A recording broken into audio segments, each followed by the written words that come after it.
Baiklah, kita ketemu lagi dalam kuliah daring kita untuk mata kuliah ke-6 Intermediary Business Management di bidang keuangan. Pilar di sebelah kiri adalah unit defisit atau borrower, dan pilar di sebelah kanan adalah unit surplus atau lender. Unit surplus mengirim fund, dana, uang ke bank atau ke lembaga keuangan, dan bank atau lembaga keuangan meminjamkannya ke unit defisit. Unit defisit mengembalikan dan menjadi income dari bank dan diteruskan ke unit surplus. Ini gambaran mekanisme perantara keuangan financial intermediaries. Intermediari finansial yang dominan adalah bank. Bank menurut Undang-Undang Republik Indonesia Nomor 10 Tahun 1998 tentang perbankan menyebutkan bahwa bank adalah sebuah badan usaha yang menghimpun dana dari masyarakat dalam bentuk simpanan dan menyalurkannya kepada masyarakat dalam bentuk kredit dan atau dalam bentuk lain dengan tujuan untuk meningkatkan taraf hidup orang banyak. Wikipedia menyebutkan bank adalah sebuah lembaga intermediasi keuangan. Umumnya didirikan dengan kewenangan untuk menerima simpanan uang, peminjaman uang, dan menerbitkan promise atau bank note. Promise atau bank note dapat diartikan kredit. Fungsi dan peranan bank adalah sebagai perantara antara masyarakat yang kelebihan dana dengan masyarakat yang memerlukan dana. Masyarakat yang kelebihan dana dapat menyimpan uangnya di bank dalam bentuk simpanan giro, simpanan tabungan, atau simpanan deposito. Sementara masyarakat yang memerlukan dana dapat meminjam uang di bank dalam bentuk kredit jangka pendek, kredit jangka menengah, ataupun kredit jangka panjang. Jadi ini gambarnya. Bank kegiatannya sangat sederhana. Semua bank, Bank Mandiri, Bank BNI, Bank BRI, BCA, BTN, Bank Mega, Bank Niaga, semua bank kegiatannya cuma dua, yaitu nerima uang dari masyarakat, namanya funding, dan mengeluarkan uang ke masyarakat, namanya lending. Funding ada 3 jenis, simpanan giro, simpanan tabungan, simpanan deposito. Dan lending juga ada 3 jenis, kredit jangka pendek, kredit jangka menengah, dan kredit jangka panjang. Semua bank kegiatannya seperti itu. Yang membedakan namanya saja. Misalnya tabungan di Bank Mandiri namanya Fiesta. Tabungan di Bank BNI namanya Taplus. Tabungan di Bank BCA namanya Tahapan. Tapi kegiatannya sama-sama tabungan.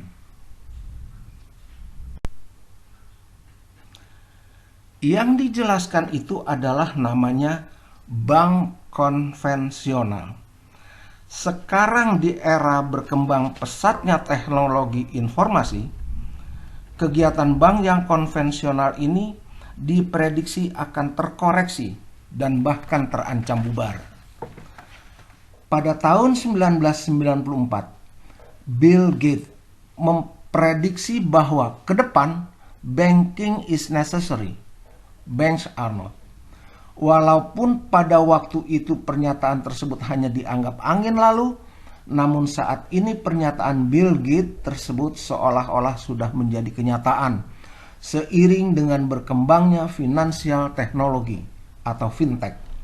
Bahkan saat ini fintech diyakini telah menjadi shadow banking yang peran dan fungsinya bisa menggeser dan menggantikan peran dan fungsi intermediasi lembaga perbankan. Perkembangan teknologi. Pada era modern saat ini, penggunaan teknologi berkembang dengan pesat dalam memenuhi kebutuhan manusia untuk mendapatkan informasi dan berbagai layanan elektronik lainnya. Menggunakan teknologi dalam segala hal dirasa lebih efektif dan efisien.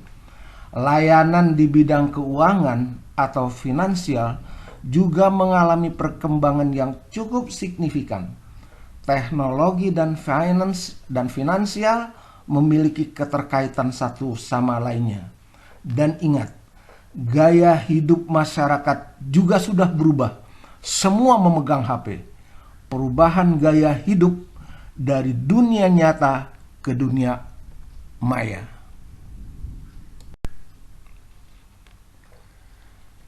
Inovasi di bidang keuangan. Fintech merupakan salah satu inovasi di bidang finansial yang mengacu pada teknologi modern. Inovasi tersebut bertujuan untuk memperkenalkan kepraktisan, kemudahan akses, kenyamanan, dan biaya yang ekonomis.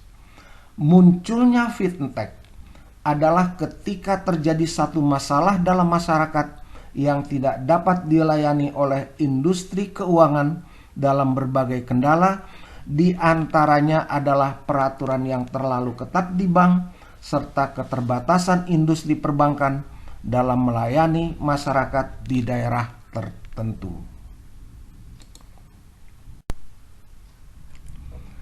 Dengan adanya fintech, masyarakat terpencil pun bisa menggunakan layanan keuangan yang berbasis teknologi tanpa harus menempuh jarak yang jauh.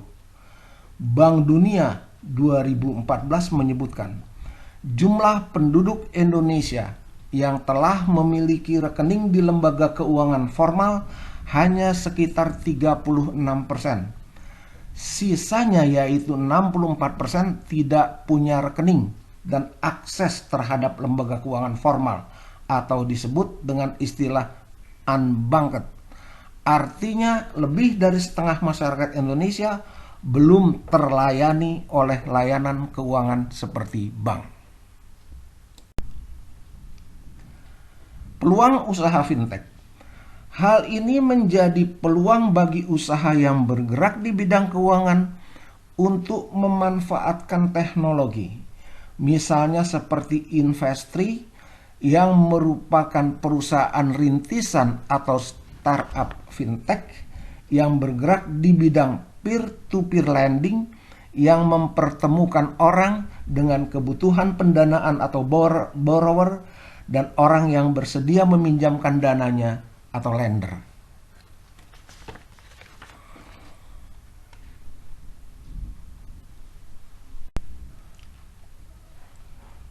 Perantara keuangan. Hal ini tentu saja memudahkan masyarakat untuk melakukan investasi ataupun mendapatkan pendanaan untuk usaha dengan lebih mudah tanpa harus bertemu langsung dengan menempuh jarak yang jauh. Manfaat lain yang didapatkan oleh lender adalah langsung mendapatkan bagi hasil yang dibayarkan oleh borrower tanpa beban biaya apapun. Startup menambah fitur layanan. Bukan hanya di bidang pendanaan dan peminjaman, usaha lain yang bergerak di bidang fintech adalah pada layanan transportasi seperti Gojek yang telah mengeluarkan GoPay, Uber dan Grab yang mengeluarkan produk dompet Grab. Saat ini pelaku fintech di Indonesia masih dominan berbisnis payment 43%, pinjaman 17%, dan sisanya berbentuk agregator, crowdfunding, dan lain-lain.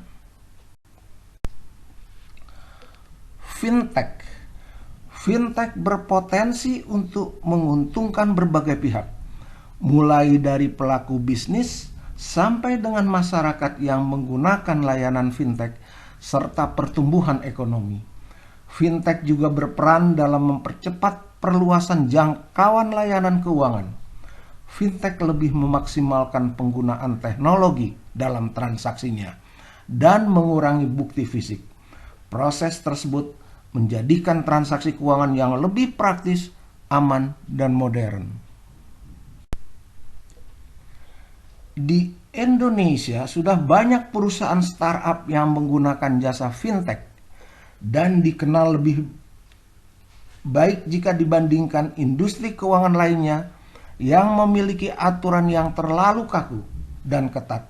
Sementara itu fintech menggunakan teknologi, software, dan data yang tentunya lebih efektif dan efisien.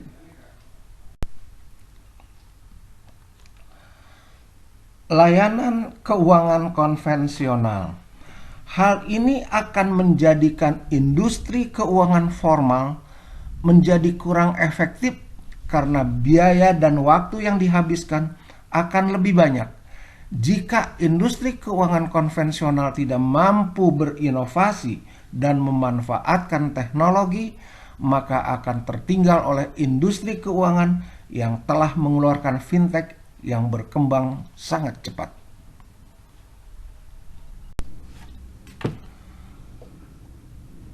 Pengertian fintech.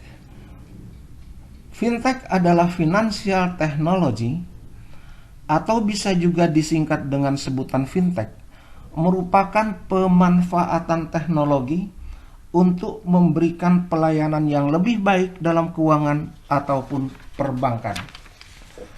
Layanan ini tentunya akan memudahkan konsumen sehingga akan semakin berkembang dan akhirnya menghasilkan industri tersendiri. Financial technology adalah penggunaan teknologi dalam sistem keuangan yang menghasilkan produk, layanan, teknologi, dan atau model bisnis baru serta dapat berdampak pada stabilitas moneter, stabilitas sistem keuangan, dan atau efisiensi, kelancaran, keamanan, dan keandalan sistem pembayaran.